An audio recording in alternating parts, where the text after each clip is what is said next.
Hello, my wellbeing buddies. It's me, Steve, the mental health nurse, and we are looking at eating disorders here. So we're going to look at what eating disorders are. We're going to discuss some of the risks. We'll look at how they're treated, how they're assessed, and some of the medication. And I would say eating disorders can be an incredibly complex situation. So my first experience with these was when I was a student nurse and I went to a specialist service out in Sevenoaks, and I saw the effects that eating disorders had on young people, and it's incredibly devastating to see.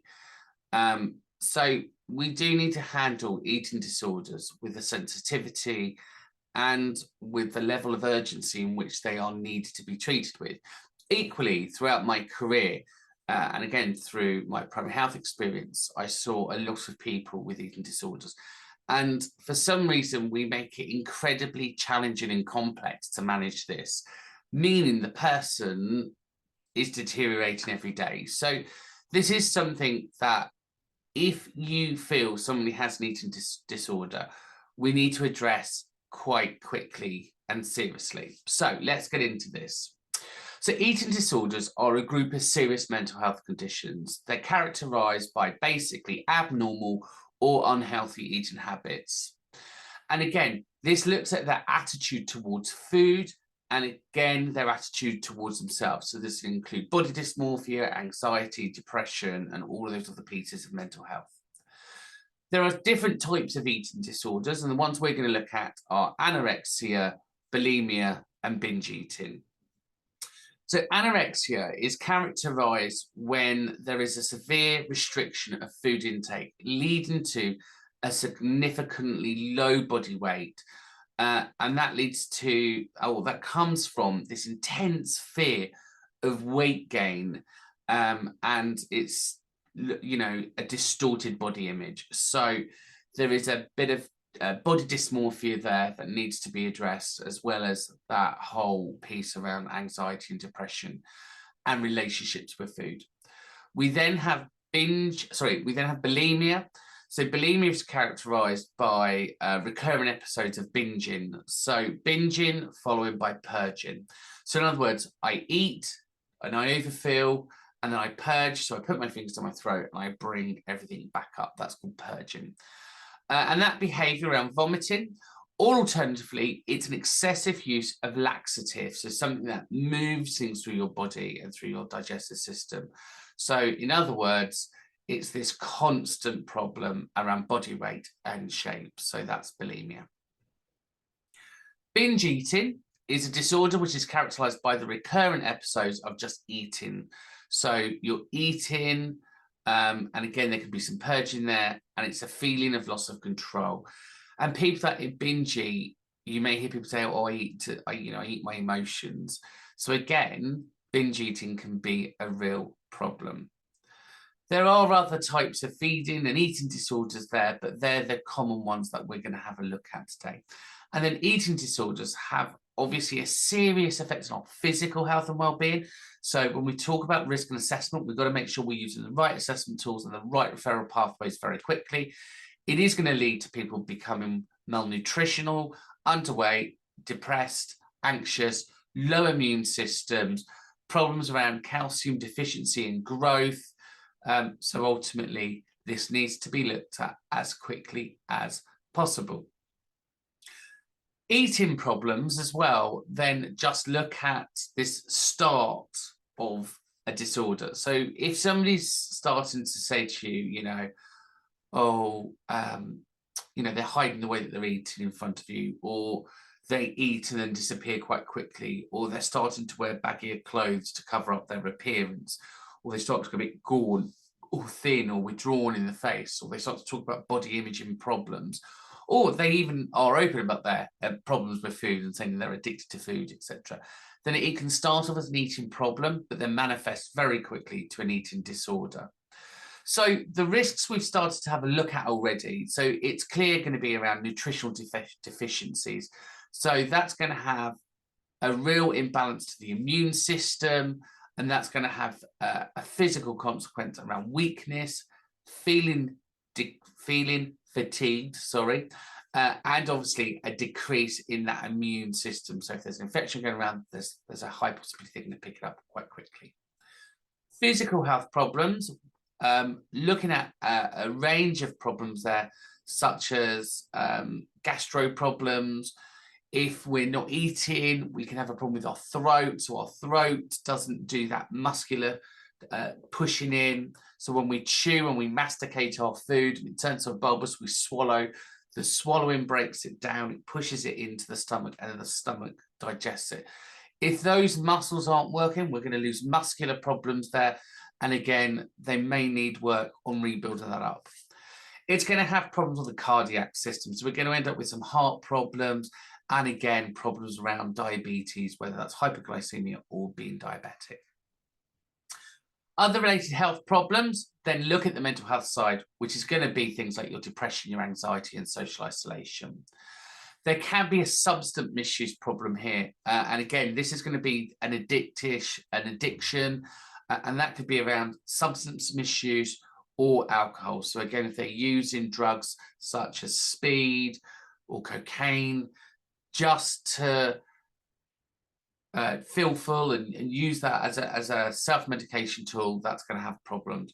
And equally, they may turn to alcohol, which all results into poor risk-taking, poor choices, potential self-harm, and increases that risk of suicidal ideation. So it's just this massive knock-on effect. So it's really important then to get this sorted out quite quickly.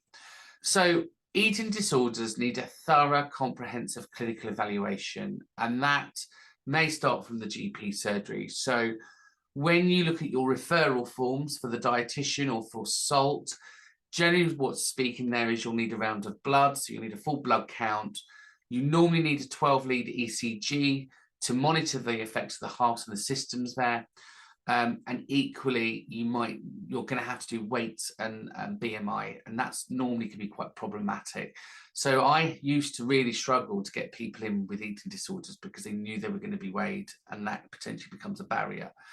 So there are other ways of checking BMIs, and if you look on the MUST scores, the Malnutrition Universal Screening Tools, if you type MUST as an assessment tool, it's going to come up with some screening advice.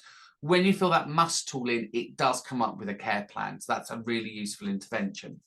But ultimately, from a clinical point, we need to know what the body's doing, calcium-wise, density, cell repair, etc., bloods, your full blood count there, your 12-lead ECG to look at the heart, etc., and then that piece around weights and heights, including evaluation around probably the pH9, and the GAD-7, so just doing a comprehensive, thorough screening for other mental health conditions. Equally, we're going to interview the client. We want to see what their insight is to this. So we might be wanting to do a mental state examination, and I'll do a video on that. But our mental state examination, we're looking at mood, effect, thoughts, perception, insight. Do they have insight into their condition, or are they completely ignoring it and there's no insight at all? So that's going to be really important, the mental state examination. And then finally, we can use our own observational skills here. We can say, look, you look underweight, you look unhealthy, your body looks gaunt, your skin looks dry. So lots of problems there that you can see. Ultimately, the DSM-5 does provide, and the ICD does provide, clear criteria for eating disorders. And that includes some of the symptoms that's related with food, intake, weight, psychological distress, and then some of those behaviours around eating.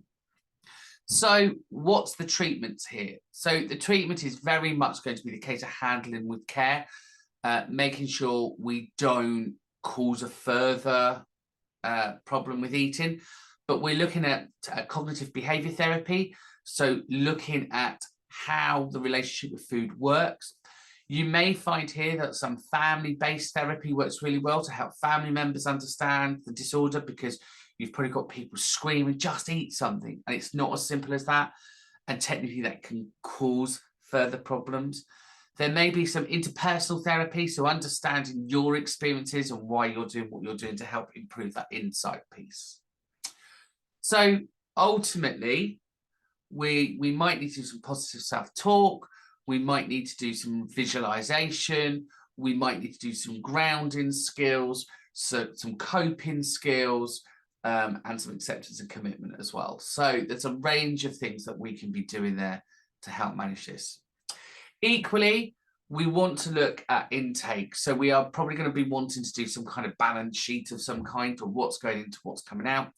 We're going to be wanting to look at maybe doing a fortified diet of some kind, so increasing calorie intake. And it may be the case that with this weight loss, we want to look at maybe some build-up supplement stuff. So that could be things like Complan, Ensures, or Fortisip, just to get those in. But again, normally prescribed by dietitians. But if you're out in the community, you can always go to a pharmacy and get something like Complan to help build you up. Equally, be mindful that it could be something more sinister. It might not be an eating disorder at all. This weight loss, this gauntness, it's rapid, it can be quite quick. Low mood could also be signs of other common health conditions, such as cancer or something. So it's really important these are assessed properly. Equally, you're going to want that supportive care wrapped around somebody. So you're probably going to want to develop a crisis strategy of some kind. And there may be a cutoff point that you absolutely need to go, look, if we drop any lower, if we do this, this is going to be your crisis plan. This is what we're going to need to do as some very strong interventions. And that might then be referral into a hospital, or indeed looking around the Mental Health Act and see what can be done there. We don't really want to terrify people. We want to remain supportive. We want to allow them to come to some of these decisions themselves, and we want them to see the benefits of that supportive care cycle. So what if we look at medication? Again, medication around eating disorders could be the antidepressants, so the SSRIs, the selective serotonin inhibitor uptakes, to help manage that anxiety and piece of depression. It could be antipsychotic medication or mood stabilizers to help keep somebody a bit more balanced whilst they're going through this disorder. Whatever it is that you decide to do, it is really important that you don't delay eating disorders, whether that's referrals or whether that's some kind of intervention and treatment plan. Ultimately, the longer you leave this, the more problematic it becomes, and the harder it is for somebody to manage that relationship with food. Anyway, I hope you found that session useful. Hopefully you never have to use it, but if you do, you've got a bit of insight now to some eating disorders and some of the techniques and strategies and medication that's used to treat. My name's Steve, take care, and I'm the mental health nurse. And don't forget to subscribe. Take care, bye for now.